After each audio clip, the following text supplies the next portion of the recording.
So, guys, funny. What's funny? What's funny to you may not be funny to me, right?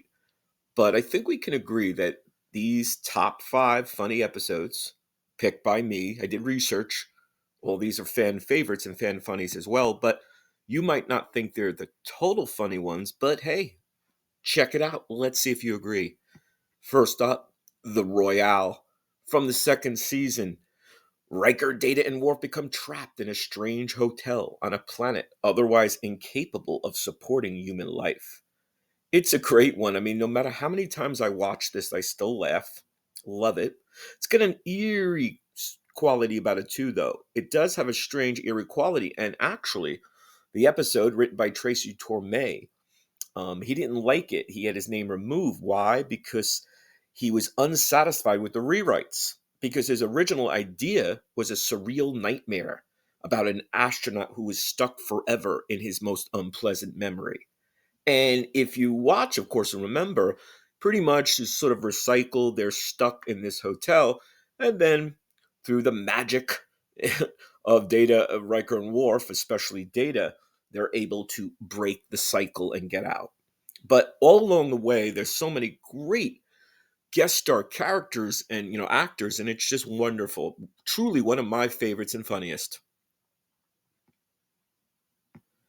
Deja Q, first of the Q episodes from season three. Now, I think we could all agree too that all the Q episodes are funny. They just are. They're some of the funniest episodes.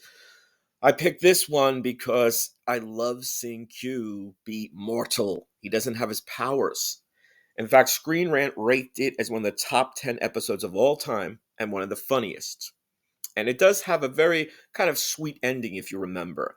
And for me, the core of the comedy, the core funny, is Guinan getting the opportunity to get back at Q because Q cannot do his whammy. Even though I guess Guinan does have some protection, we never really found out. But bottom line is that the scenes between John Delancey and Whoopi Goldberg as Q and Guinan are gold, comic gold. One of the reasons I think Deja Q is one of the funniest. And another Q episode is Q-Pid, where the crew are transformed into Robin Hood and his merry men. And as Worf says, I am not a merry man. One of the great highlights, one of the great comedy highlights. And it's just such a fun episode. It truly is like a mini Robin Hood movie. About that time, they were making a lot of them, if I recall. There was, I think, a big TV movie and then the Kevin Costner, Prince of Thieves. So Robin Hood was really hot.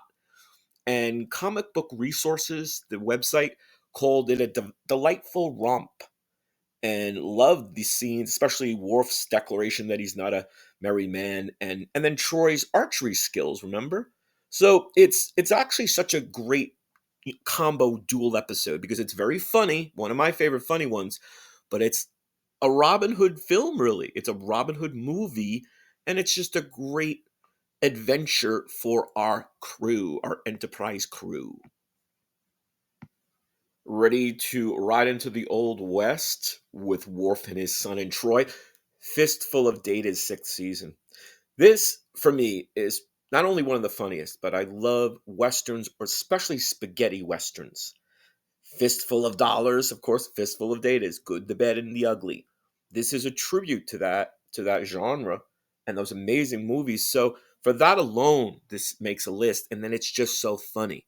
So Worf, Alexander, his son, and Troy, they're trapped in the holodeck, and their characters have to deal with a superior ability data, a holographic data, who appears in many guises. It's just great. Again, Comic Book Resources ranked it as the 13th best holodeck episode of all time, and it was noted among holodeck episodes who noted that Data appears as a holographic versions of himself.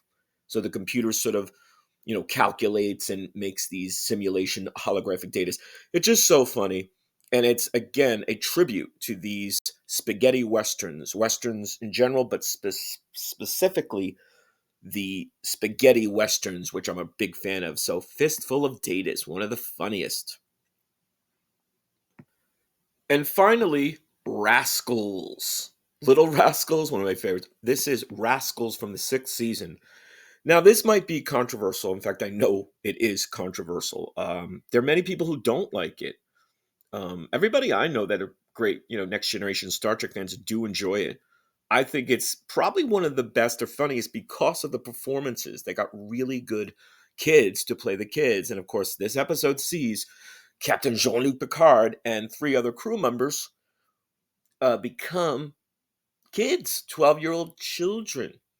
And for my money, that alone is great to see Guinan and Rollaren and Keiko O'Brien and Jean-Luc Picard become kids. Now, what's really interesting is that the director, Adam Nimoy, Leonard Nimoy's son, he directed his first episode with this.